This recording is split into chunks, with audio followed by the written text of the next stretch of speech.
Welcome to the Pie Guy Podcast with your host, Matt Walker. Hey everyone, welcome to the Pie Guy Podcast. My name is Matt Walker. I am here with Todd Radom. Todd and I have been friends for quite a bit now. Todd is a legendary sports designer. He's known for the Angels logo. He's known for I think the Astros logo. Am I right on that one? As a joint effort with my friends at Fan Brands. Yep. Yeah, great logo. I see the Brewer hat, which I remember selling at Jerry Cosby's. I love that version, the green and blue, that people probably don't even realize happened. But yeah, Todd's excellent. Todd's been around and done all the Super Bowl logos. Great stuff. You can look him up on your own. Great to see you, Todd. How you doing? Matt, thank you so much for having me today. Great to see you too, buddy. Oh, great seeing you. How's Philadelphia treating you? Love it. It's great. It is. They have sports here, in case you haven't heard, and you know, people are very passionate about it. But no, it's a good city. Have lived here for about 2.5 years now, right in the city. I love the fact that it's easy to get around. I can walk 3 blocks. I'm at a subway that can take me to an international airport, to Amtrak. It's good, and it's a good city with a lot of heart and a lot of the things that we were looking for coming down here. Very good creative community too. You know, what's funny is I've been to Philly a number of times. I love it. Great city. Until this very moment, I had no idea they had a subway. I didn't know that. Is it big?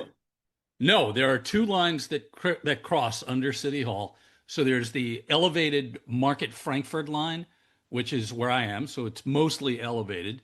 And then the Broad Street line goes down to the sports complex. Oh, nice. So, for example, if I'm going to a Phillies game, I am going to I'm going to walk here, like I said, 3 blocks, transfer and be out there, and it gets you where you need to go. And I find myself back in New York pretty frequently, and I take Amtrak a lot, so I can go over here, and you know, it's just a few stops to the 30th Street Amtrak station. So it's stunning how easy it is to get around, and like I said, excellent creative community here. My friend lives down there. He loves it. Strangest thing, a friend of mine, John Miller, he grew up, he moved out in 7th grade. I lived up in Mayapack, like, like 30 minutes north of you. You're Yonkers, right? Yeah. And he moved out in 7th grade. We were always, remained friends or whatever. I moved up to Connecticut. He meets a girl in Philadelphia because he moved down to North Carolina. And the girl's mom lives 2 blocks from me. So now I see him quite a bit, and she takes the train up here. And once or twice I've gotten them and brought them up there. But like you said, easy on the train, back and forth. It's shocking how easy you can get to Philly on the train. It's just, and even up here, Amtrak is the one thing we have that you could get on very easily. Yeah. I mean, I'm still stunned. It's sort of like to get from here to there is so quick, and usually reliably so. We could just make this a mass transit. But the point is, it's good. And I was going to say, this is the furthest I've ever lived from New York City, and it's really not that far. And the longer I live here, I realize how close it is. Yeah, and it's funny. Philadelphia is such a great town. I don't go anymore. My kids still go, but every summer we would go down to Ocean City, New Jersey, and we would hit Philadelphia for a cheesesteak every time. Or one year we went for a Phillies game, which we had never done before. And my kids love it, and they've gone back. That area of just sports stadiums, to me, maybe other people have that. The fact that everything is right there, I thought that's one of the coolest setups I've ever seen. Like, you could walk to every single stadium, and there's sports bar, like, just a great area for sports. Yeah, it's interesting. People do love that here, and they love to drive to the game, which I am, one of the reasons I moved here, Matt, is because I don't own a car anymore, and I don't want to own a car. Yeah. But one of the things that's happening down there, the Sixers and Flyers are going to build a new arena down there Oh, starting in wow. the next couple of years. Citizens Bank Park, where the Phillies play, is a great, great facility. It's Yeah, aged that's nice. well, and the club has pumped money into that each and every year to sort of keep the experience fresh and relevant. And the Eagle Stadium's an NFL stadium. There's some talk about building a new one, but all of them are right there, as you said. The only thing that's lacking is something that's going to be happening, and that is development around it. You do have a lot of parking lots, but you don't have any residential Yeah, or meaningful retail development. yeah. So, with the Atlanta Braves providing the model with the Battery and Truist Park, you want to get people down there. You want to get them there well before the game, and that's not just tailgating. And you want to keep them after the game. And even better, if you could find people to live down there. It's a very big tract of land. Yeah. So things are going to be changing down there, but people here in Philly, to your point, do love the fact that it's one-stop shopping and that everything's down there. Well, going to that, I remember I went to the Nationals ballpark when it was relatively new, and it was all just like empty lots and things like that. And then I went back maybe a couple of years ago. So I think when I went originally it was 2010, and it's all just beautiful buildings. It's a beautiful neighborhood, like Yeah. built around the park. And that's one of the things, like I'm all my teams hate Boston teams, right? So when I go up to Boston, it's like everyone in my family hates Philly because of all that eggs. None of my teams hate Philly teams. But when I would go up to Boston, Foxborough to me is one of the best things because that area around the stadium, it's heaven. There's so many things to do. Like you said, maybe I don't want to drink. I just want to go buy a hat or I just want to get a nice, it's a nice little neighborhood. I've gone to concerts there. I always thought that was the perfect kind of template for a good sports experience. And I think the Mets are starting to do that now. I think the Yankees still, they just don't get the fan experience part like City does. And I felt like the Phillies were like City Field light a little bit. It was good. It didn't have as much fun stuff, but it was fun. And my nieces and nephews had fun, and it's a good place. Well, I would agree with you in that Citizens Bank Park is very similar to City Field. I would put them on par with one another. We can really debate food and amenities and all that Yeah. stuff. But the point is, I've always felt that it's very difficult to create a sense of atmosphere when you are surrounded by parking lots. Shea Yeah. Stadium did not have a lot of atmosphere Yeah. to that point, but in both cases, they are good ballparks. It's a place you want to go to early and, if possible, hang out a little bit later. And yeah, Yankee Stadium, where I went to my first Yankees game at the old original Yankee Stadium in Really? 1973. Yeah, Can you tell me uh, about that? I've never really yeah, spoke to anyone who's about that stadium. We just went for Father's Day. My kids brought me there the day after. I hadn't yeah. been there in a while, and they were asking me about the last stadium, but I don't think I've ever. And then they said, "What about the stadium before?" And I said, "I don't know. My family's all from Brooklyn, so I always heard about Ebbets Field. But what was the older Yankee Stadium like?" Well, from the perspective of a little kid, I just remember it being gigantic, just huge. And the famous frieze, which went around the perimeter of the ballpark, which has now Yeah, been replicated at the current one, is sort of a pastiche. It's yeah, it's made up. But I remember, I'll tell you something, man. My father he was a creative and he kind of cobbled together a living doing a lot of different things. And at one point, he was a photographer, and one of his accounts was a sporting goods catalog. So I remember going with him I was probably 8 or 9 years old, and taking the day off from school, kept me out of school to shoot a sporting goods catalog with a bunch of guys from the Yankees and Mets. that's So awesome. it was probably in November or so at the original Yankee Stadium. And I remember wandering around that place, just having the run of the place. Imagine being Yeah, 8 years old and and having people like Tug McGraw, kind of taking a look out for you. that's awesome. But I remember it just being gigantic and certainly antiquated even by then. Yeah.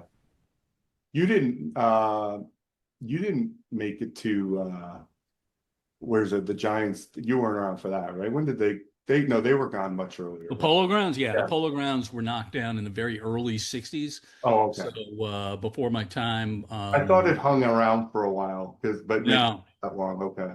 yeah, the New York Giants, now San Francisco Giants, played there until they left, and then the Mets came in and played there in 1962 and '63 prior to Shea Stadium going up in Flushing, and once the Mets were out of there, they knocked that thing down.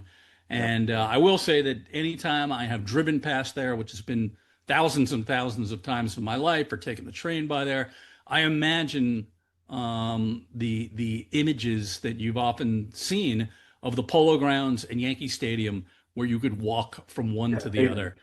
I Yeah, just amazing. I don't know why. I've always been so interested in stadiums. Like since I was a kid, whenever they announce a new stadium, I always go see the renderings.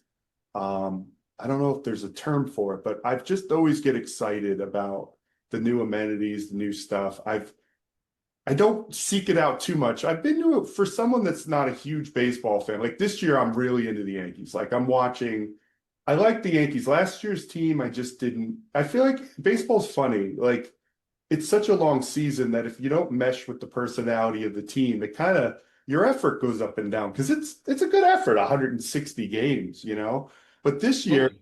I'm actually intently watching. Normally, it's like on the side, but I like this team. Um, so I've been more watching. But for baseball, I love the beauty. I love the architecture. Um, I mean, I'm sure you have gone to so many parks, but I've got a decent amount for a casual baseball fan, and I just love looking at them, you know. And I've been pretty lucky. I had some clients that gave me some inside stuff at Comiskey when I had Nick Swisher as a client. Me, him, and Ozzie Guillen sitting in the dugout laughing and joking during batting practice. That was pretty cool. Um, and then my favorite memory was CC was my Sabathia was my client, and they just signed him. They asked me to go down for the press conference to take photos, and I didn't even have a real camera. I had like a little like, and so I was just snapping away, and I got to sit with him, his family, AJ Burnett and his family, and Joe Girardi. After the press conference, we sat in the old Yankee Stadium clubhouse for like 2 hours. And then CC walked from the old Yankee Stadium to the new Yankee Stadium. They had me walk with him, and it was crazy. We walked out, and the streets were filled with kids. It felt like Ali. What was that like? Where was he? Where they're like, oh, who had they? Well, Yeah, yeah, yeah, yeah. we're walking through the streets, and I'm just taking pictures. And we walked into the new building that wasn't opened yet. It was still December, I think, and it wasn't going to open till later. It was the coolest thing. I'm on the grass. Even the Yankee guy was like, "No one's around the grass between except the players and Matt." And I was like, "Oh, great, great Yeah. moment." Wow, it's the Moonlight Graham experience. It was amazing. And then the great part, my favorite part, it was over. It's just me, him, and some other guy that he had was working for him. And we walked back to the stadium in through the old entrance, and we walked all the way around the park. The park's pitch black. We're just walking through the tunnels, and there's just little spotlights on. There was an empty stadium with a little Christmas tree on the mound. So every time you walk by an entrance, you'd see the tree. Yeah. And it was just me and Cece talking about what we bought our kids for Christmas. That was like a romantic baseball moment that, you don't have it in other sports, right? There's something romantic about baseball. There is, and there is that sometimes cynical thing. It's hard. How can you not be romantic about baseball, right? And it does have all of this lore and history and gauzy sepia tone Yeah, gook attached to it, yeah. which can hold it back. I mean, I'm never going to be that, get off my lawn guy when it comes to today's athletes or today's game or, any of that kind of stuff. But there is something about baseball. And to go back to something you said just a little while ago, I've always maintained that the commitment to be a dedicated baseball fan is like no other Oh, yeah. commitment Yeah. because of the Twice length as of the much. season. Yeah. Twice as You much. know, and I've often observed the fact that if you're a baseball fan, it's like a marriage. You kind of have to work on it every single day, and you have inevitable ups, downs, and all of that. The flip side of the baseball fan experience would be that of being an NFL fan, where you kind of, it's like having an affair. You could check in once a week and maybe, you're going to go to a motel for the weekend or something. We don't want to bring this whole thing down, but then you're back to it next Thursday or so and you move on with your Funny. life. But there is nothing like baseball, and I've always maintained that it's the background of summer to me. And the great thing about baseball is the fact that yeah, you can consume it in bite-sized pieces as sort of a tapas or an appetizer experience, or you could go for the whole tasting menu if you're really really into it. But either way, you're going to get something out of it. And I've never been one of those people who is going to judge fans for kind of being fair weather or dropping in and dropping out because you can do that. It's okay. Yeah. Well, what's funny is, I'm all in on football. Football by far is my strongest sport.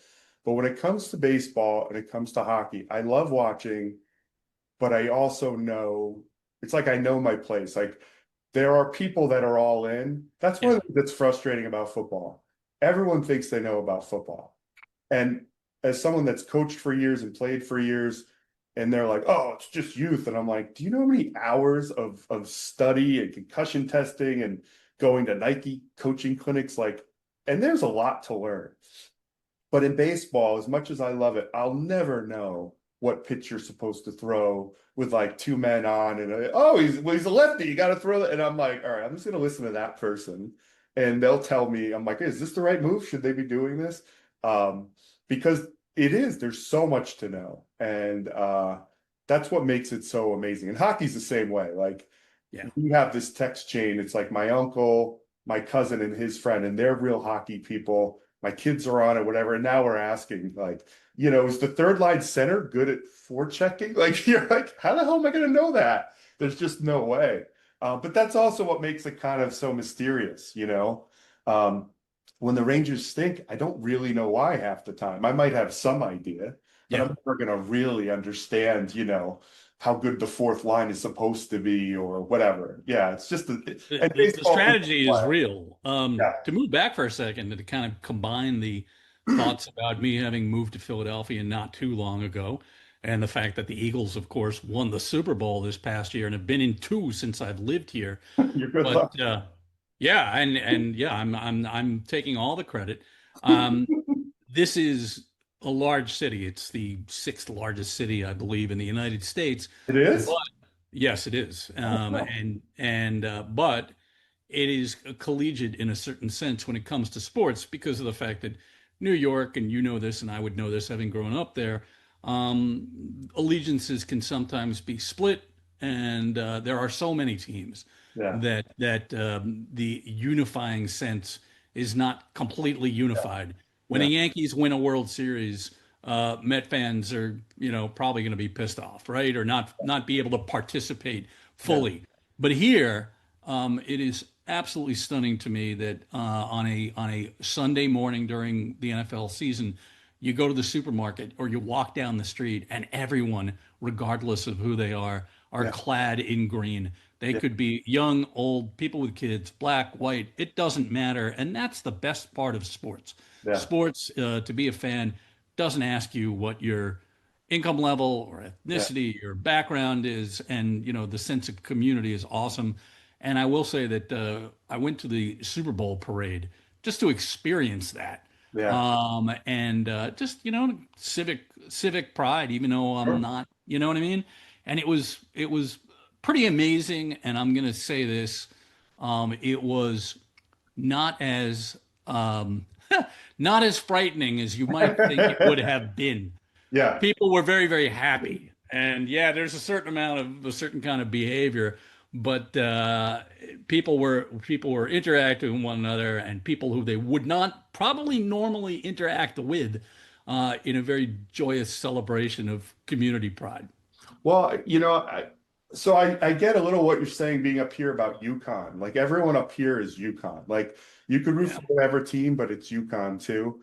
And that was something that shocked me with women's basketball because everyone up here cares about women's basketball. So there Yeah. is something nice, like you're saying, about having this thing of like, I don't know in the state, other than working at ESPN and they were transplants, like everybody roots for, the girls' game comes on at a bar, everybody's watching. Like Yeah. time Yeah. matters.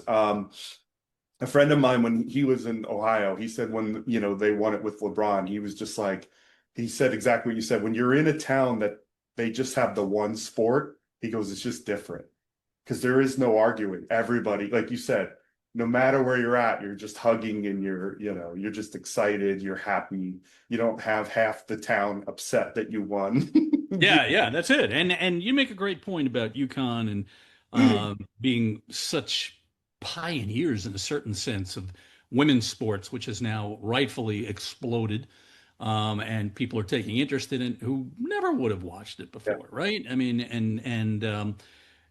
Connecticut's a weird place. There's a dividing line that separates the orbit of Boston from the orbit yeah. of New York, regardless of what sport you're talking about. And then there are the lost cause of the Hartford Whalers, and hard to imagine that an NHL team existed in that city. They've been gone for a generation, but it was Hartford and professional sports in Connecticut was its own thing, aside from the WNBA, of course, at one Well, time. even And that though, the WNBA is down at the casino. It's like yeah, it's not in Hartford. It's not like I actually think because they're talking about moving. yep, If they were in Hartford, because Hartford, that was the part that made no sense. Hartford is what supported women's basketball. yeah. Like, oh, we're going to go down to this part of the state where nobody lives. It's too far to go to. It's like an hour out of the way. And yeah, you'll do that. I'm like, yeah, if they, because I don't know if you know, the Yard Goats were they're amazing, and they've been ranked the number one minor league ballpark in the country. I've been there. It's a great Oh, little stadium. Yeah, beautiful. it's a great, really fun.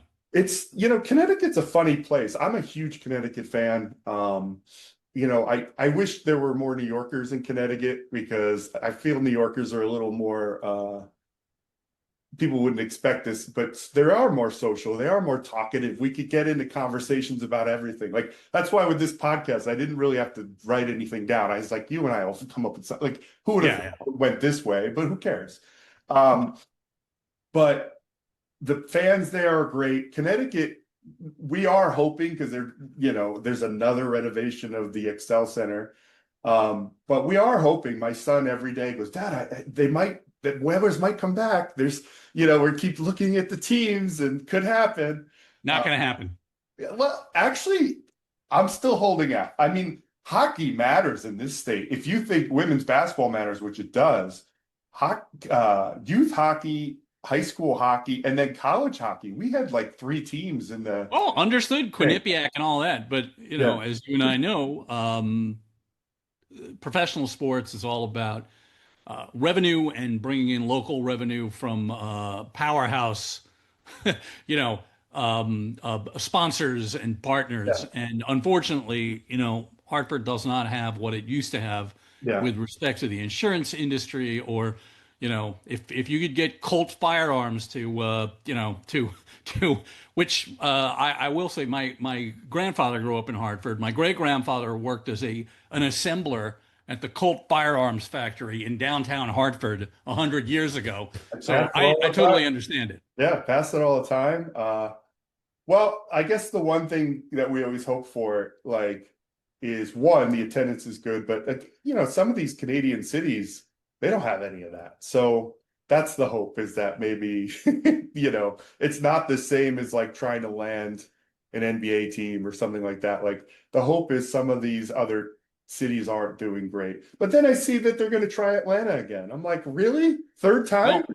Well, third time's a charm, as the saying goes. And I'm sure you've seen the same thing that in discussing the possibilities for expansion, the NHL is looking at probably $2 billion Yeah. for a new team with a B. So, the NHL is not the little thing that it used to be Yeah. not too long ago. and the need to generate the kind of revenue to support that type of enterprise is outsized. And the fact is, some of the smaller Canadian teams, all the Canadian teams, are subsidized. Are And they? yep, there is Oh, and that has to do with arcane stuff like exchange rates, currency differences and things like that. But Quebec City has an NHL ready arena that they've had for some time. Nobody's moving there right now. The corporate tax base is not there yeah, to support an NHL team, and unfortunately, the Nordiques' former WHA brethren, the Whalers. The same would hold true right now with yeah, respect to it's media markets too, yeah, right? When Major League Baseball has this conundrum about the Tampa Bay Rays, who don't draw, well, it's still something like the 11th biggest media market yeah, in the United States. And yeah, television doesn't matter nearly as much as it used to, yeah. but you've got this big area to draw from. Well, I gotta tell you, I mean, I've been in that stadium. It's so awful, and they're a great franchise. Like Yeah. you always forget, but like the Yankees struggle with them, and you're like, this is a team we always look down at, the Devil Rays, and then they quietly are like top in the AL, and Yeah. they shed their whole roster, and then they get more. Consistently excellent, Yeah, innovative organization. and a Uh, great place that if they just had a stadium with, retractable roof stadium, basically what the Marlins did with a really crappy franchise, if they did it with the Tampa Bay, which is a good franchise. What do you think about the Tampa Bay branding? Because I am not a fan. I don't know if you can give oh, the branding? yeah, Well, let me back up for 1 second and say earlier this year, I went to a game at George M. Steinbrenner Field, a Rays yeah. game, regular season game, and I loved the experience. Now, that was in April, and right about now, as you and I speak in late June, it's 148 degrees and 100% 129% humidity. humidity. So maybe Yeah, not so much. So I think geography has a lot to do with that discussion from yeah. everything I've always heard, in terms of where to put that, where the population is, and the fact that there's this gigantic bridge that separates Tampa from St. Pete. In terms of the Rays branding, I will say this: every owner, for the most part, is a billionaire who wants to look like the New York Yankees. Yeah. And such was the case with the Tampa Bay Devil Rays becoming the Rays. They wanted a more conservative look. It was a recoiling against some of the excesses of the 1990s with our sports branding. Yeah. Um, and in that respect, it's probably good. I like the colors. I think it works like most brands, consumer brands, sports brands. A little touch up around the edges wouldn't be a bad thing, but I think it fits them pretty well. And it was very interesting going to a ball game at their temporary stadium this year because the club really did an incredible job of making that look like a Rays ballpark. Oh, And cool. there was a very joyous brand extension that I witnessed in terms of signage, decals on, in the corridors and stuff like that, that really expanded upon what you see on the field in terms of the Rays look. I so I thought that the black and green one was nice because people don't realize this, but baseball, which makes no sense to me, green should be a popular color. There's only one team. And there's so much blue. And I'm a huge fan of dark blue, light blue, but it just felt like they melted in to so many other teams. And like that green to me, at least there was something interesting there. And there was just, it was at least you had an identity. And then when they went to the blue, it just felt like if I wasn't paying attention, especially when you see the pitcher, when you throw on a game and the Rays are pitching, you're like, oh, there's the Dodgers. Because Well, let's talk about tuning into an NBA game and not knowing oh, what team is what or where they're yeah. playing. Uh, And then the court now is like, ah, and you're like, yeah. yeah, the Indiana, like, I don't even, it's funny, you talk about the excesses of the 90s, and the Pacers literally created like a Tampa Bay Devil Rays uniform. Yeah, it is, and this really speaks to our collective lack of attention span as human beings. Think about the fact that the Rays, this conservative look, I mean, just regardless of talking about them, when that was launched, in comparison to when the iPhone is introduced and the advent of, a digital world that didn't exist to that degree Yeah. before then, and how we view our sports, which I think is really interesting now. Colors are brighter. Yeah. An in arena or in stadium experience is exponentially brighter because of LED lights. Yeah. And even us looking at our phones and looking at snippets or watching whole games, we have the possibility now of going to colors that probably would not have been acceptable 15 years ago. Yeah. Well, you and I had a conversation online quickly. It's a hill I would die on, which is I thought that one of the worst decisions ever was the Phillies going to red. And you told me, I don't know if you remember this, you said, Yeah. well, it's because of the maroon. And so our local town here is maroon. And we used to be Farmington used to be this huge town. It was like a sixth of the state. And then they broke it up into like 6 towns or something like that. So most of those towns still use maroon. So I've used maroon so many times, I realized that maroon is so hard. Like it could look brown, it could look pink, it could. Yep. And so I understood why you said that, but like to me, that Phillies like Tug McGraw or that age, Mike Schmidt, that's the one. And you go to the Jersey Shore, nobody has red. Everyone's wearing the maroon.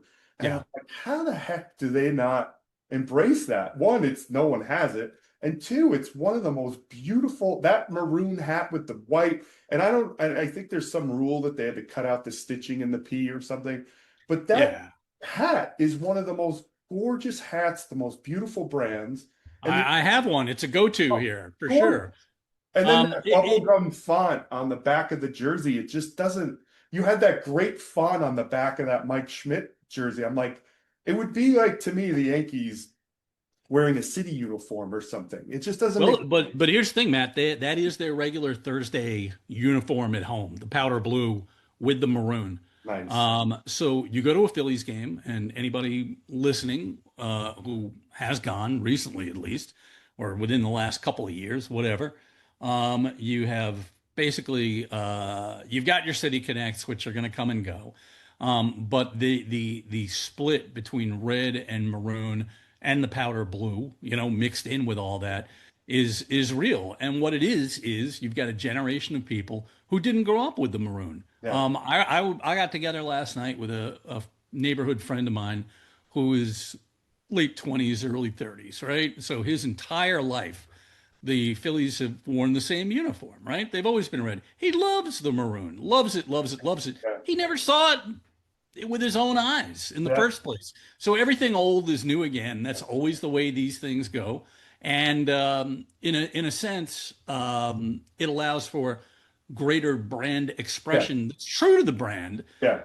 and authentic, and it's okay.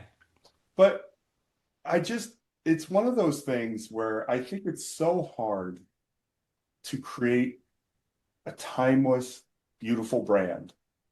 And some of these teams have had it, and then they get rid of it. And you would think that they'd know after a while. Like to me, the Phillies, there's never been anything like it before. It's beautiful. There's certain, I just said that, However, it is a bit dated. It looks like the 70s. it It looks does. like the Nixon administration. It Well, looks so like it it does. looks like a lot of losing teams from that era, regardless of the 1980 championship. So the funny thing is, because of our ages, Yeah. I don't connect to that because my only knowledge of the Phillies is probably mid 80s up. So to your point, you see that you remember that time period. I don't. But what I've always thought is, again, the P with the I just thought that was one of the best Oh, uniforms. I love it. I just don't know that it's a brand that I would put out there fresh and new in 2025 and beyond. Like you could bring it back because it's got equity and it is really cool. There's no question. And I always say I'm a child of the 70s. I grew up in an era as a sports fan with some of the most expressive looks Yeah. that were organic. You know, they were not focus tested necessarily, is Yeah. what I'm trying to say. The Astros rainbow uniforms and Yeah. the Padres being, all gold and all that kind of stuff, and the ABA and the WHA and Yeah. all these great looks. But but they are wild and weird and not for everybody. Yeah. I I agree with you. 90% of the time, like when I'm on these sites, like uniform sites, every one of them just shows a matchup in the 80s and they're like, oh, we should go back. And I'm like, come on, guys. Like Yeah. not everything in the 80s was great. But No, that's it. Right. And I think that, the thing to point out, I think, as creative people, um, it's good to be mindful of the fact that we shouldn't get too attached to our things that we love, that we grew up with, yeah. because it can form a great bias that defeats speaking to perhaps younger future generations. Well, it's funny because I have four kids, like 20 down to 15, and they all like those things. I'm actually the voice like, no, like they're like, oh, like the jet uniform.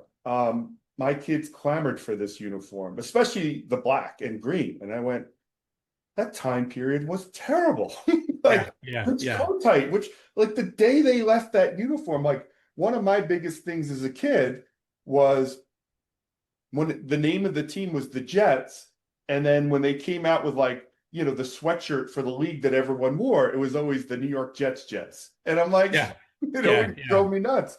And I've told this story a million times, which is my family, big Giants house. And every year around Christmas time, I would get something with the Eagles on it. And my dad would be furious. And my yeah. poor mom would sit there and she'd go, Bob, I'm sorry, but his team's really terrible. They're not in the stores. It's the only green thing they had. He goes, really? Anything else but the Eagles? And so I actually feel like I've always had a little attachment to the Eagles because I had so many nice Christmases and holidays. Yeah, yeah, yeah, yeah. A And nice, and the green is sharp to your point. yeah, The Kelly green, which the Eagles have brought back the last couple of years, it's a good look, and you see people walking around with it, and yeah. you get it. It's a very proprietary thing here in this city. We'll put it that way. But I think they do it best where it's a good look to go back to. Like to me, the Edmonton Oilers or even the Islanders. The Islanders, oh, we're going back to this. And you're like, nobody buys this uniform. Like, who are you talking to? I'm 50 and I don't remember any of those dynasty teams. Like, Yeah, you have this to me, and everyone, and now they'll wear it. Everyone squashed the Fish Sticks Islanders logo. But if you look at the Kraken, I think the Kraken were them just looking at that and saying, yeah, we're going to be a maritime based team. We're going to be fun. They took the idea of that Islander thing, which the Islanders never should have got rid of. And then they incorporate it. And I think hockey is doing some of the most beautiful branding. Like, I don't know if you saw the Blues yeah, stuff this week. yeah, yeah. Oh, the word marks and the just beautiful. Very, very nicely done. No Perfect. question about Yeah. it. But Yeah. here's the thing: the Kraken are a very refined, almost corporate look, and I don't say that pejoratively. I think it's very put together. It's nicely constructed. The fish sticks logo was just a hot mess. There's too many Yeah. details. There's too many colors. They leaned into things that, in my opinion, they shouldn't have leaned into because it was all about trends. Yeah. And don't forget, at that point, I am old enough to remember the Islanders dynasty, and those early '90s teams were just not memorable. Losing can give a franchise Yeah. a miasmic stink that hovers over everything. And you add to that the fact that so many teams went to darker colors in the 90s, Yeah. very much a trend. Teams that were royal blue became navy blue. Teams that were navy blue became black, that kind of thing. And like most trends, it went too far. Yeah. And, people came back to it. I think there's been a great deal of, candidly, laziness when it comes to retro. Yeah. Because, I say this all the time. Retro in sports represents comfort food. It's like a big, Yeah. big heaping bowl of mashed potatoes or chocolate pudding, Yeah. you know? And it's kind of a lazy approach. It really is. Now, I think that the other side of that coin would be probably embodied in what the NBA has done with respect to, let's have a new uniform every year and that mandatorily gets replaced. There's no opportunity for people to glom onto something or for something to get some traction. So there's a middle ground to be had for sure. And I think the challenge of capturing the hearts and minds of sports fans, and we can be fickle even as we're loyal, or just get people's attention, even if they're the most casual fan, is a very challenging. It's always been a challenging thing. I think it's more challenging now than ever before. But don't take a lazy approach and don't go all the way out there because it's gonna come back to haunt you. Well, I think actually, and I agree with everything you said. I think there's another lazy approach in these out there city uniforms, whether it's baseball or basketball. I think that's a lazy approach too, where it's just shock value. Yeah. And doing something like the Nets, one of their first city uniforms had this really awesome concept on the shorts where I think it was part of the Brooklyn Bridge became the stripe. Right. But that beautiful little design thing that could have been iconic was like, well, we got to get rid of this. We have 15 more of these to make. And Planned obsolescence. yeah, it was thrown away. It was yeah, awful. and it's unfortunate because Yeah. and we have seen this now in the NBA because that program has been around a long enough period of time. You're just seeing what I'll just throw it out there and say it's hot garbage in many cases, not all.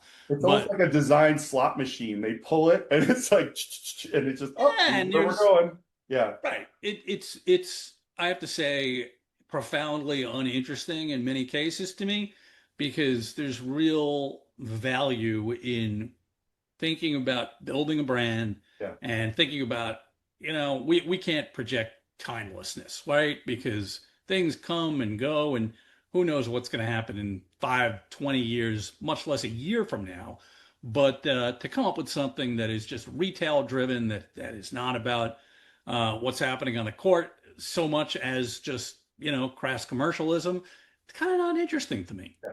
Well, it just occurred to me as we're talking. I mean, you could make a connection to what they're doing with those city uniforms to what design is happening in the last 5 years, which is from my end, design has been very hard. Ever since COVID, people have a very replaceable attitude about design, and people make decisions about design. They don't make smart choices.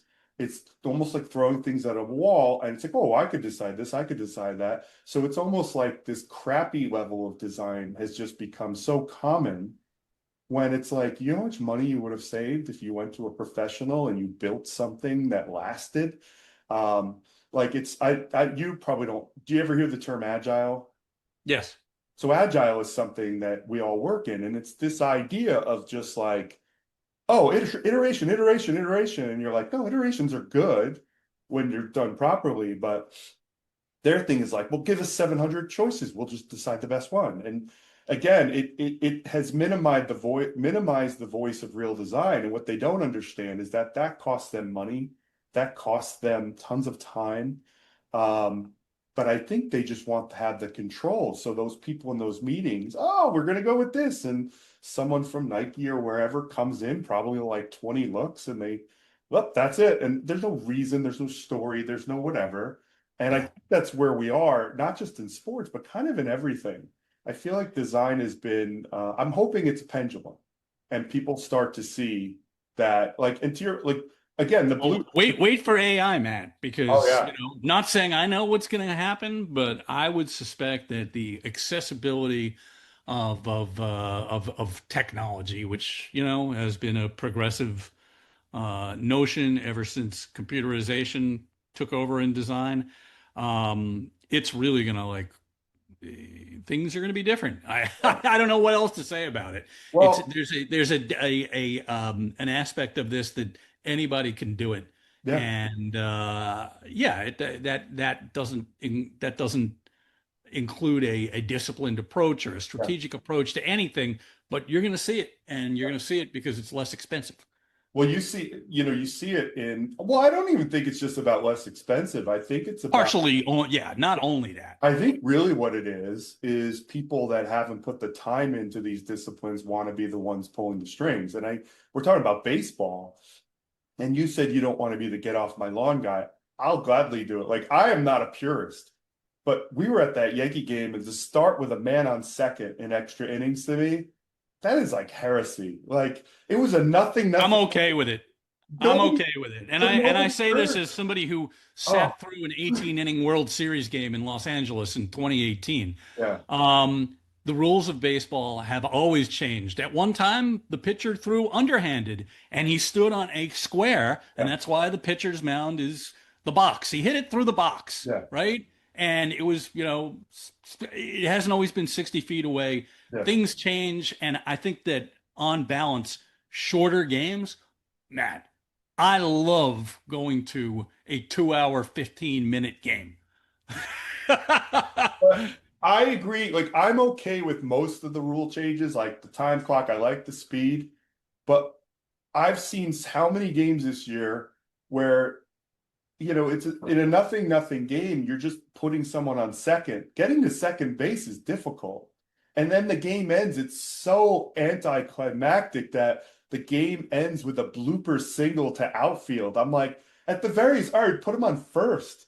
But now he's in scoring position. It's like, and we watched a beautiful game on Monday, a couple weeks ago, 0-0. The Yankees pitching was phenomenal. Their hitting was there, but it just wasn't making it.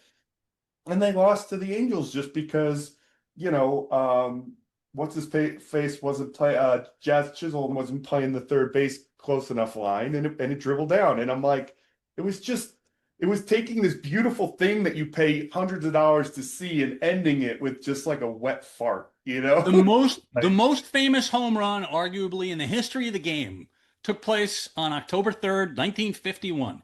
The shot heard around the world, where Bobby Thompson, the New York Giants, hit a home run off the Brooklyn Dodgers, Ralph Branca, to put the Giants into the World Series. And that ball skimmed a wall that was less than 300 feet away, 257 feet yeah, away, or something like that. The point is, again, the rules evolve. Not all stadiums are the same. I'm okay with it, and we can yeah. agree to disagree. And I think that if we have this conversation 10 years from now, we're just going to be used to it. I I don't think know. that Do you think that all these, because a lot of these rules are pretty extreme. Like, do you think they all stay? I think if there's a vested interest for them to stay, then they will stay. Yeah. And what is that vested interest? It is about moving things along and having a conclusion to a game that, again, might go 5 hours. Yeah. And I'm Oh not yeah, I guess. exaggerating. I've Yeah. sat through 5 hour games in my life, being the No, age. not in stadium, but yeah, no, I've certainly sat through my fair share. I guess there's certain things like I'm all for trying new things, but I also want to have like a legitimate analyzation. Like, is this working? Is this good? Like I said, a lot of the other things I like. I like the clock because it brought in base stealing again, which, you know, Yep. I look at the world from baseball as like how the 80s were because that's when the video games were happening and like moving the runners over like it's funny Yeah, when it was a good quality of play. yeah and I remember my kids they picked up on their own the new baseball game the show and I hadn't played in years and they're like, hey dad, I'm really good at this, you want me to play? And I was like, yeah, all right. And he started getting cocky and my entire lineup, every single person hit a home run in the first inning. And then other times they're Were throwing you the playing in the steroid era, man? What, I like, know, right? No, but what yeah. it is like they didn't know 80 style baseball too. So everything was like bunts, moving the runners over, and then they go to because they didn't know the game. They're throwing the ball to the wrong base or whatever. But again, I'm like, in the 80s, it was just that's how you played the video game. It's all stealing and it was Yeah, great. and listen, the one of the rule changes the last couple of years, the bases are a little bit bigger. We could joke that they look like pizza boxes now, but you kind of don't even I notice. didn't even And notice. Yeah, yeah, and I noticed. a small change like that increases the kind of Yeah, offense that you're talking about. And let's face it, I think even the most ardent fan would admit that things got really boring when you get guys out there and there are two probable outcomes, yeah, right? It's either they're hitting a home run or they're striking out, or if they're putting the ball in play, it's being hit exactly because of analytics yeah, where it's anticipated to be hit. Yeah. It's boring. I think that the types of athletes that we see on the field now in baseball are much more representative of the overall history of the game. You can be a slight guy. You don't have to be Aaron Judge, as awesome as Yeah. he is, and be this physical specimen. You Yeah. can be a little, water bug of a guy Yeah. and be able to succeed. And that's one of the great things about baseball. My cousin was telling me, because again, like I was saying, I kind of rely on the old, people that really know the game. I was shocked by how many people are hitting like 200, Yeah. like the whole roster. And he said, "Oh, that's just the analytics. They don't care about that." And I'm like, it's just so crazy to me to see a whole roster of the Yankees who are, at the top of the standings, and only one guy was hitting over 300, and Yeah. everyone else was on the bottom side of 200. They weren't, it wasn't like 250, it was like 220s. And I was, Well, and talk about history. 1968 is forever known as the year of the pitcher. Bob Gibson dominated, led the St. Louis Cardinals to the NL pennant that year, and Carl Yastrzemski led the American League in batting with, I'm pretty sure, a 301 batting average. So they played with the mound, the height of the mound, and it evened things out. And all these things ebb and flow. Heights of fences, the explosion of asymmetrical ballparks that came online in the early 2000s with crazy angles and all this stuff, shorter distances in some cases. It is an ebb and flow, some of it forced, no question, yeah, but to keep baseball relevant, especially to really young kids and to kids that are, hey, I remember sitting in a game a couple of years ago in Chicago, and there's a maybe 6 or 7 year old kid. He's got his face in his phone the whole day. I'm yeah, not blaming him, yeah, but whatever he was doing was far more interesting than what he was seeing on the yeah. field that particular day. Well, look, baseball can be boring. I mean, Tedious. yeah, it can be. And I will say the energy was great on a Monday night at Yankee Stadium, but I've also gone where it's just actually one time the kids were young and I wanted them to see their first Yankees Red Sox rivalry game. I'm like, this is going to be amazing. I want you to see what a real rivalry looks like, right? And we got seats. Like for six, a family of six, it was a lot of money. And we were like 3 rows from the top. We finally get up to the seat because they don't even have they don't even have escalators or elevators after a certain point. You're just walking the ramp. Yeah, Got you're up to you're the you're you're up in the mountains up in the there. mountains, and when we finally got to our seat, I forget who the pitcher was for the Yankees. He let up 7 runs in the first inning. The game was over, and by like the third inning, Red Sox fans were actually like, "Hey, I'm sorry, guys. I'm sorry." And I was like, "This is." I wanted them to see this, It's and so they were touching. like, It's so "Yeah, they that were." doesn't exist anymore. And I'm telling them like, and this wasn't even that long ago. I'm just telling them like, well, the rivalry isn't what it was. Like the Red Sox are corporate now. Like when I moved here in '04, the Red Sox fans were like feral. Like if you made a joke, they Hey, wanted in 2004, I went to, I'm trying to think now, 7 postseason games. Okay, Red Sox postseason games, and I saw them win the World Series in St. Louis.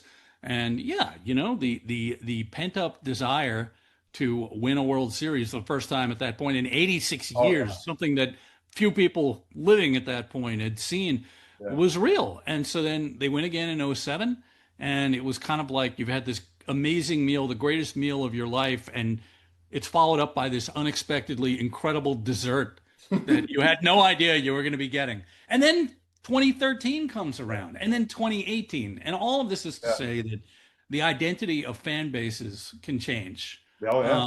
Yeah. And in the case of the Red Sox and the Red Sox Yankees rivalry, and not to rub it in, I was in Yankee Stadium for Game 5 against the Dodgers last October, and I saw I grew up 8 miles north of Yankee Stadium, and I've seen Yankee fans my entire life, as you know, and I all of a sudden started having flashbacks to looking at these people, and I'm like, I knew their grandparents and their parents, and quite frankly, they were. I'm just going to say it. A lot of them were assholes in the '70s, And they're turning into it again and really getting angry at Boone down there and all this. And there's a sense of entitlement, not just Yankees, although the Yankees are grand for the sense of entitlement.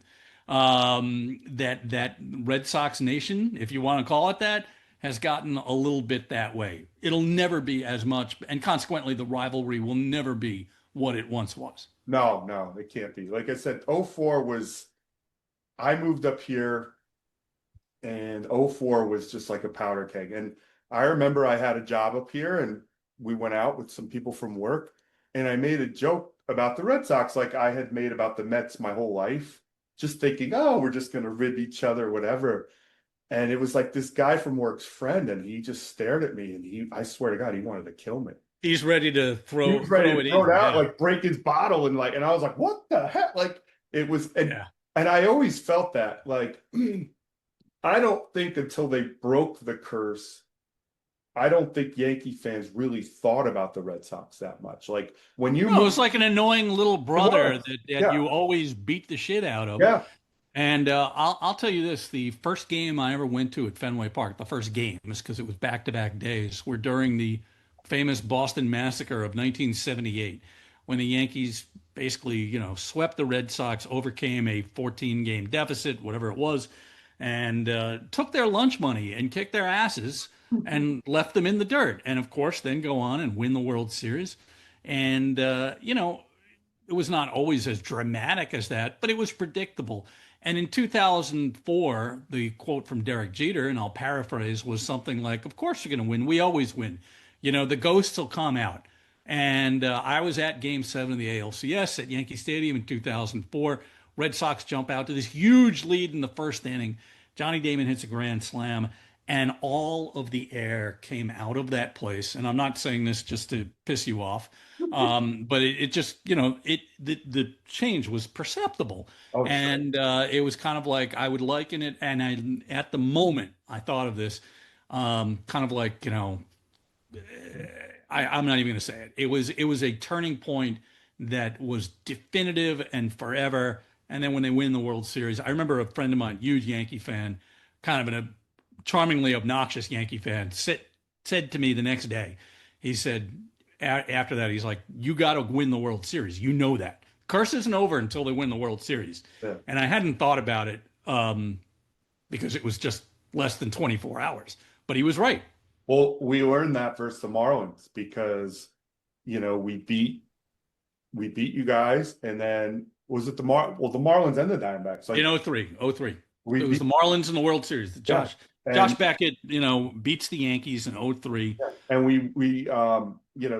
beat them, and you're thinking, oh, this is easy now. And then you walk in, and this other team, you're tired, you're beat up, whatever, and then you're like, oh yeah, there's a team we have to beat, and we didn't. The Diamondbacks, same thing. I remember getting mad at Joe Torre because he was like giving up, like they had a lead. I forget what it was, but he basically mailed it in and started putting in like, the backups and this, that, and the other thing. And I was like, you don't give up a postseason game like this.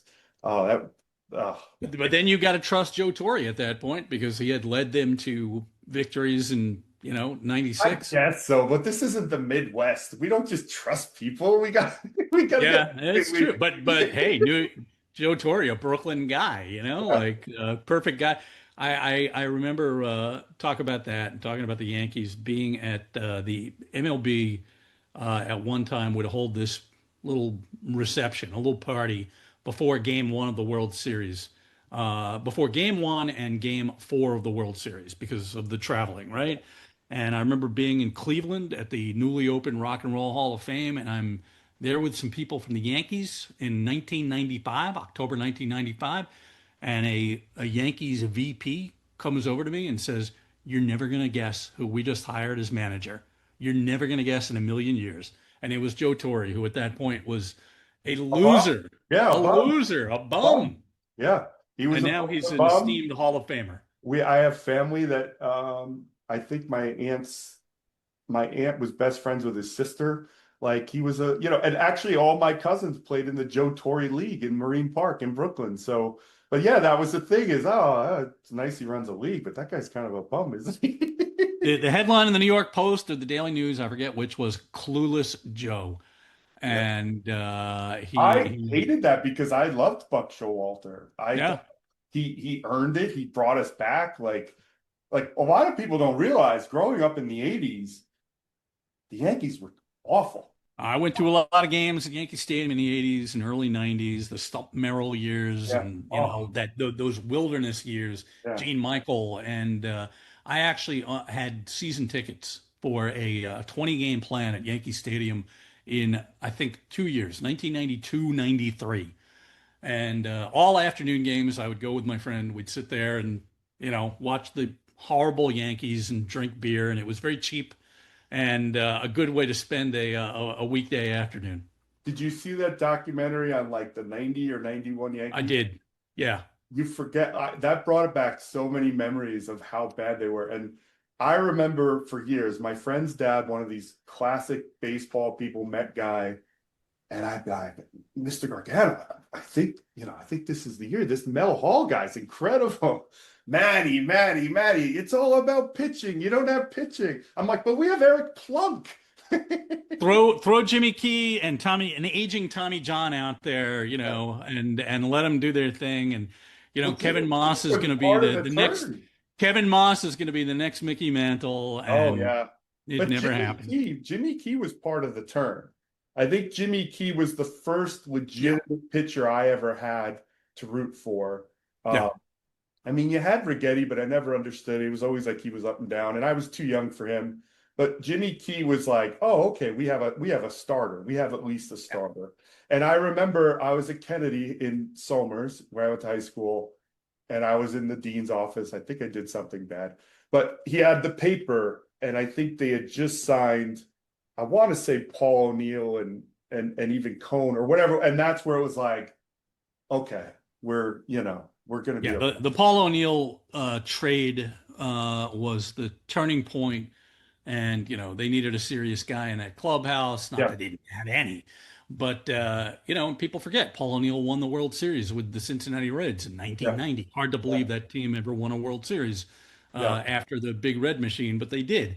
So he brought a certain level of professionalism and seriousness yeah, to the club, and of course they draft well, and the kids come along and Pettit yeah, and Jeter, and yeah. nobody expected Mariano and Posada, and the roots Well, of the dynasty. they got rid of Steinbrenner, and they had a baseball guy making baseball moves, Yeah. and was that Stick Michael, Gene Stick Michael? Yep. Yeah. He came in and Did it came to all. the rescue. Yep. Yeah, he did it, and yeah, again. Everyone thinks you're a front runner, and I was like, for me, my dad was a Dodgers fan. When they left, he wrote off baseball Yeah. for 20 years, and then he was a cop in the Bronx, and he started getting some details at the stadium, and then some guys would take him to games after, so he started to get back into baseball, so that's kind of where he got into the Yankees, and then like this guy in the neighborhood, like, and his dad, like, he was like the cool older guy or whatever, and he always had Yankee stuff on, and that's like it's funny, my kids now, and even just half Yankee, half Met. It was always like it's always that way. Uh, Yeah. but Yeah. I picked with the Yankees, and I picked at the worst time because that's when the Mets were just ridiculously good.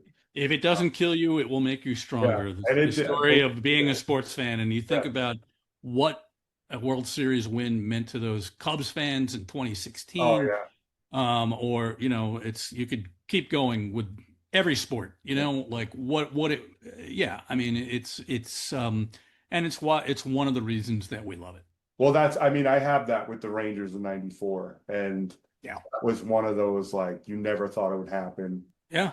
I just had my kids have their friends over like every Sunday or whatever, and I think they asked something like, "Mr. Walker, you think you'll ever see a Jets Super Bowl?" Because that's really my live and die thing, and they're just so painful. And I said, no, no, not at all. I said, Yeah, you have no reason to, but when it does happen, and hopefully it's in your lifetime, it will be, the seminal thing. You talk about the Rangers. I remember I had a friend of mine from college. I used to go to a lot of Rangers games with him back in the day, and he lived and died with that team, still does. yeah, And he fell into a ticket for Game 7 against Vancouver, And I was so happy for him because it meant so much Yeah. to him and to that fan base. Oh And yeah. yeah, it's kind of like it's this it's almost, yeah, it's theatrical. I'll never forget where I was to see that game. This girl from high school had us all over. Her dad, he had a man cave before there were man caves. It was like a 70s man cave. He had a huge sectional, a projection screen TV. He had a pool table. He had a slot machine in the basement. And they had, I think, like a 70s furry rug.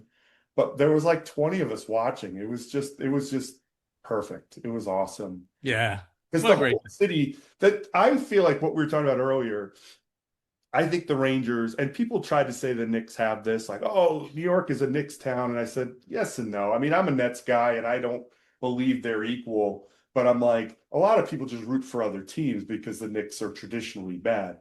But I go for the Rangers, even though there's three teams in the market, New Yorkers generally won't root for the Jersey team, very, no. very little.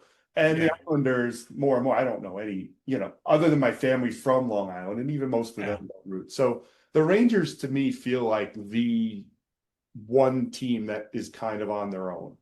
There really isn't an equal. Well, I would say, the Knicks are with that, and it has to do with the garden, and it has to do with the mystique and the Yeah, kind of celebrity and the pizzazz. And yeah, there is nothing when the Knicks are on a roll, the likes of which they were this season. Again, hockey fans, are, the old joke was, there are 18,000 hockey fans in New York, Rangers fans, and they go to every game and they sell out. So it's a diehard audience, but yeah, the glommers on who get into the Knicks when the Knicks are good, people who yeah. don't normally care about this, there's something about it, and I think it has to do with the fact that when the Knicks did win their two championships a billion years ago, every celebrity came out, movie stars, and all this other kind of stuff. And when you see Spike Lee down there, there's something big happening, right? Well, being a Net fan, when there were two separate times where they were the must-see team. It was amazing to me how quickly everyone went there, and coaching all throughout like rec, seeing all the Net fans up here in Connecticut. That's why I don't understand them, because they could have very easily taken over that mantle, because I think people were tired of the Knicks and there was something fresh and new. And there's something cool about Brooklyn. So it's not Madison Square Garden, but a lot of famous people go, Jay-Z thing, the whole thing, like, but it's weird. They just haven't tried for so long. My son and I still watch, but it's not this. It's not the same. But I feel like they could make a run, just because the Knicks will never be sustained good. Like Dolan's are Dolan's, and he just screwed it up probably again.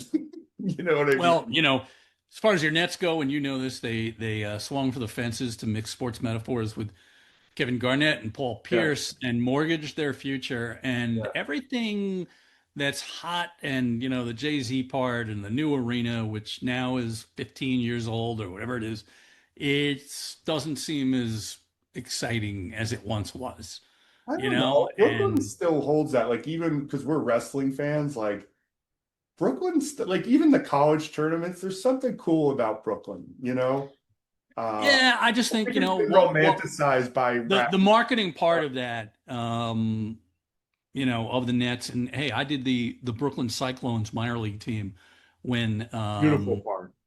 yeah, it's a great park. And, the concept of that being the first professional sports team in Brooklyn since the Dodgers left in 1958 was a very powerful thing to sell into. And it Yeah, was authentic as well. It wasn't just yeah. market speak. And, I think the Nets picking that up and being in Brooklyn at the moment, early 2010s, again, now it's all these years later. And to some degree, it's just another 15-year-old building, you know? Really? I Yeah, don't I'm know. not a fan of that building, I have to say, and Oh, it's not a great building. It's I've not a spent a great. lot of time in it. It's not a great building, but there's something about going to Brooklyn, and maybe I romanticize it because my family's Brooklyn. But And to your point, my whole life as a kid, I heard about the Dodgers, and I wanted Yeah. something back in Brooklyn. So Yeah, no, I've there's an always had element that. of, righting a wrong, Yeah, or a more, just, the true diversity of New York yeah. exists outside of Midtown Manhattan. Let's face it. Well, that's the part I like about it is when you go to Brooklyn games, they don't have like, so I went down to Atlanta and I had a couple interviews for creative director down there, and it very much felt kind of schlocky where like every break in the action they had like jugglers and they had all this like, trampolines and all this stuff. And at Brooklyn, they just have a DJ and they play cool music and people just nodding their heads. It's like, Yeah, yeah, yeah, yeah. I well, get but it it. also feels, again, like the Dodgers, there's something about it that feels more neighborhoodly. Uh, Yeah. whereas you go to a Knicks game and it's all corporate suits and it's all bankers and it's all whatever. Well, there is your Yankees versus Mets It experience. is. It really is. I Yeah. mean, not as much as it used to be, Yeah. but when the Mets were, sad sack playing in Shea Stadium, and they were owned by, Will Pond. even before then, when it Yeah. was transitional. Yeah, and the Yankee, like the Yankees, the famous quote from, 80 years ago, which you'd have to think about hard now, would be, rooting for the Yankees is like rooting for U.S. Steel, right? Or I think it was Jimmy Breslin, the great writer, who said, the Mets are the team of the every person. Who roots for the Yankees? The Rockefellers, that kind of thing. So, there's kind of an element to that attached to it as well, and that extends to the outer boroughs, right? Well, it's true. Because my son, he's a Met fan and he'll put the Yankees down a lot. And it kind of annoys me because I root for either New York team. I mean, obviously I root for the Yankees if they play, but I'll Sure. root for the Mets. I'll watch a Met game. And sometimes he becomes that sort of annoying Met fan that like is just Yankees. And he has no reason to hate the Yankees, by the way. Yeah. But he said that, and I was just talking to him. He works at this bar. We were talking, and this other guy agreed with me. I looked at him, I go, Andrew, the New York Mets are basically like a sunburned beach guy from Long Island, probably drinking beer out of a can, maybe a little racist. I said um, he probably curses a lot, maybe cut off jean shorts with his Met shirt that's probably open.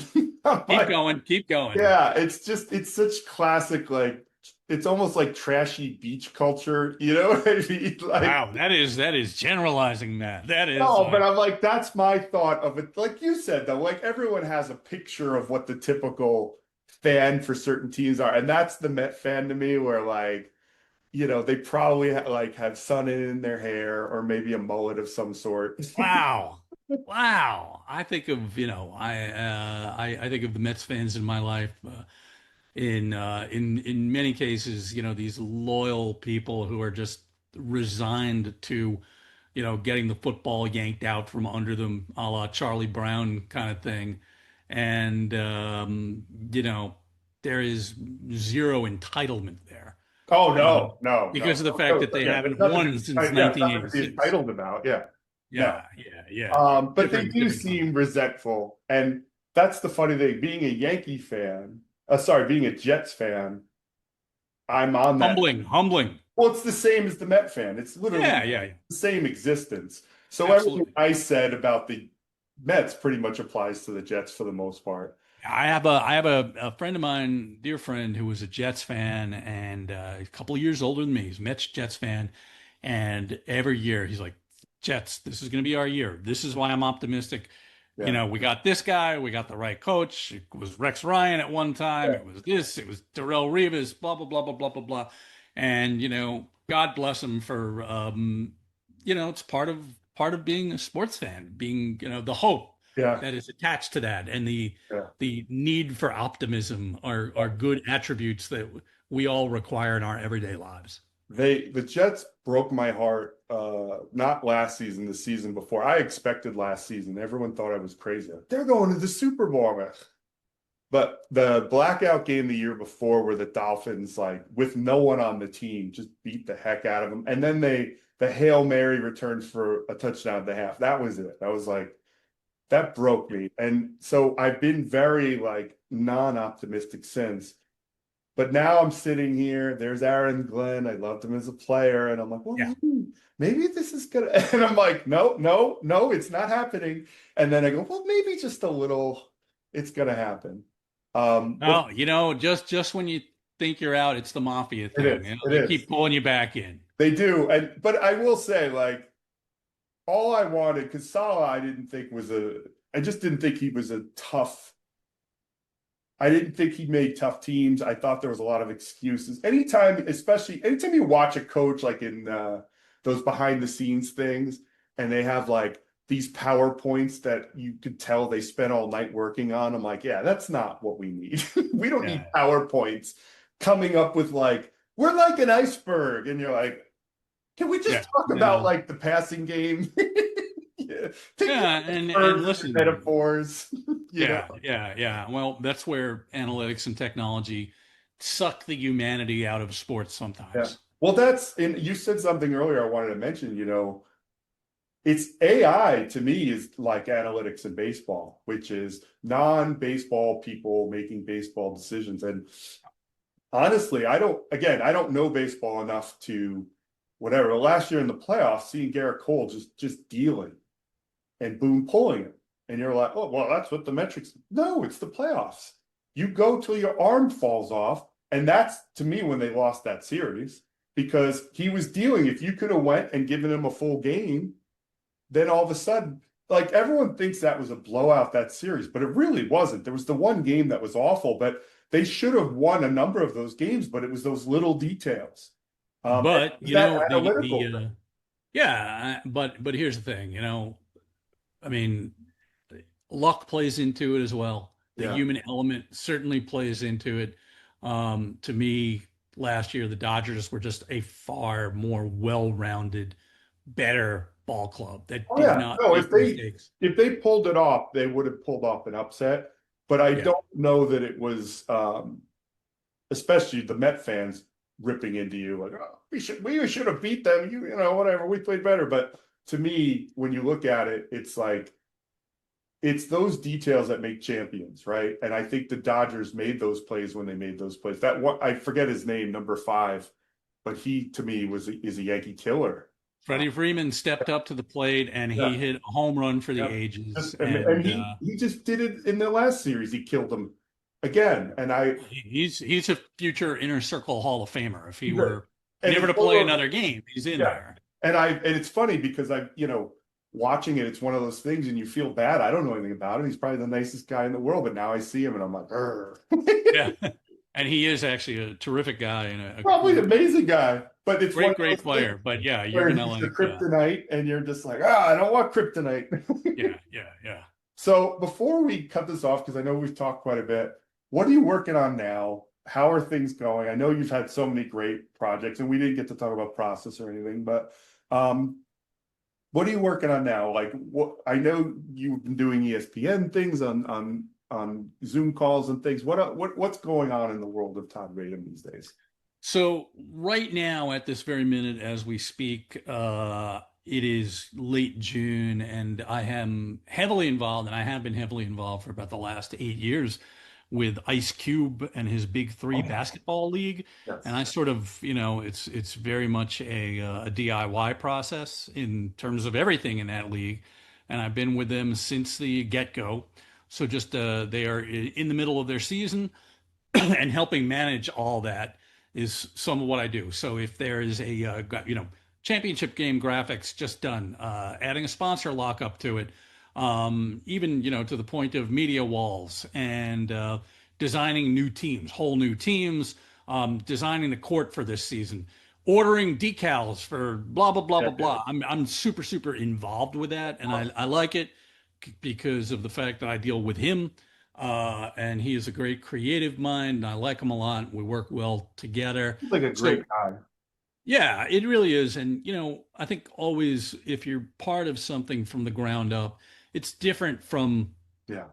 working with some team that's been around for 100 years, which is great too. Don't get me wrong, but they're different. They are different. Your So baby too. I mean, yeah. you probably feel such, passion for it because you're Yeah, and you notice details and yeah. absolutely. And so So that's sort of like I mean, it goes on all year round, but in season and kind of like seeing the end of the, seeing the tunnel, and the end of the tunnel, which is the championship game, which is in late August.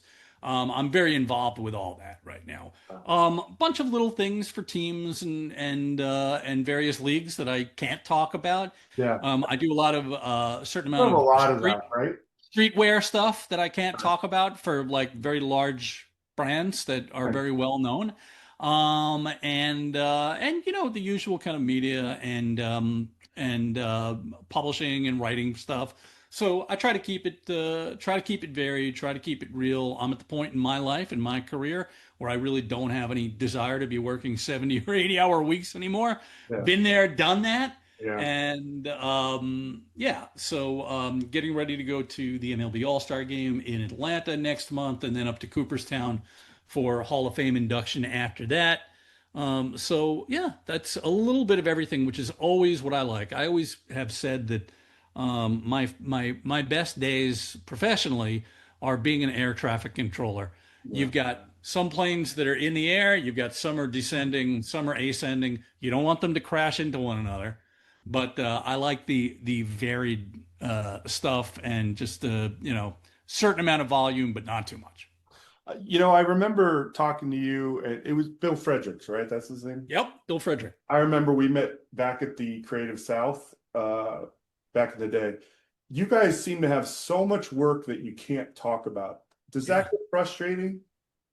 No, I probably You're probably because used to it, I'm right? used to it. Yeah, I've been, that's been the case for so many years. Yeah. Yeah, those tight NDAs are really a thing. Bill can attest to it, and Bill is somebody who, a dear friend and somebody I've worked with and for more than 30 years. We're I haven't the talked to old guard him. at this point. Great guy. He's a great guy.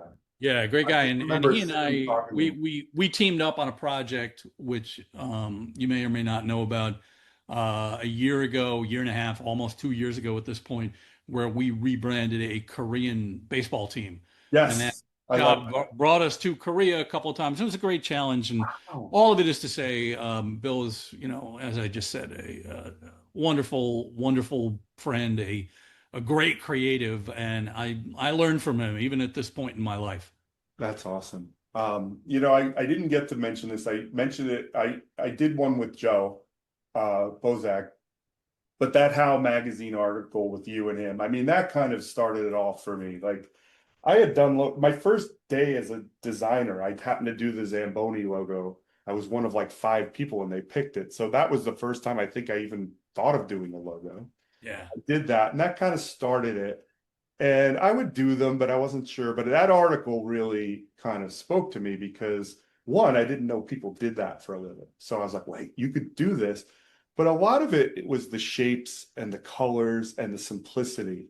And I loved all of it. And, we were talking about the stadiums. I love the stadium stuff. I love the business of sports. So even what you were talking about, like doing the walls, doing the uniform. Like I love that part and taking these things like my my career took me a different place. So whenever I'd get with sports designers, I was always more heavily in the internet part or the mobile part or the product part. But I always figured it to be the same thing because it's literally just a different wall or a different part of it.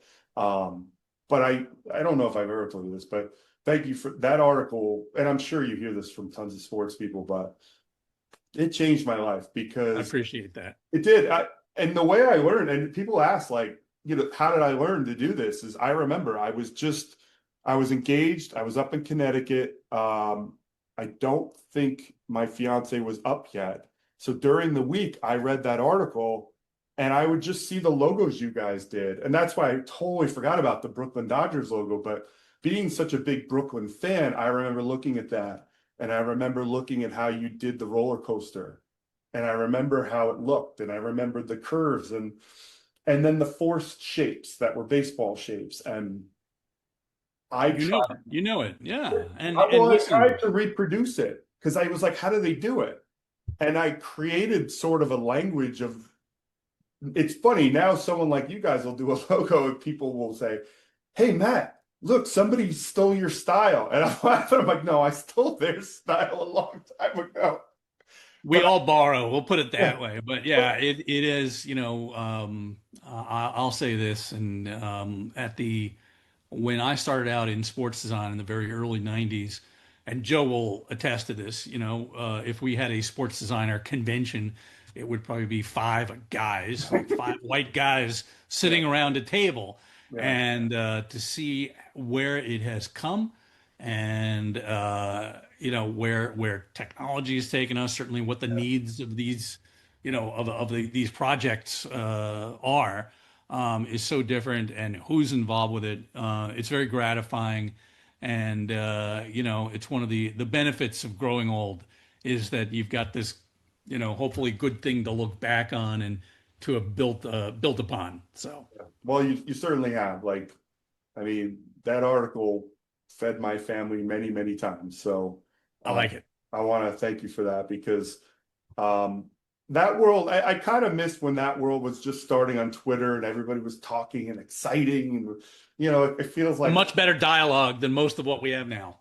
well, it's funny. I stopped using Twitter for dialogue and I just started using it for news. And then I kind of just would talk to people on Facebook because it was more like friends or whatever. And but I'm trying to go back to Twitter just so that like you will promote what you're doing and stuff like that. And actually what I found in talking to people and stuff as far as like reach, because you also want to get work and you want to, be seen.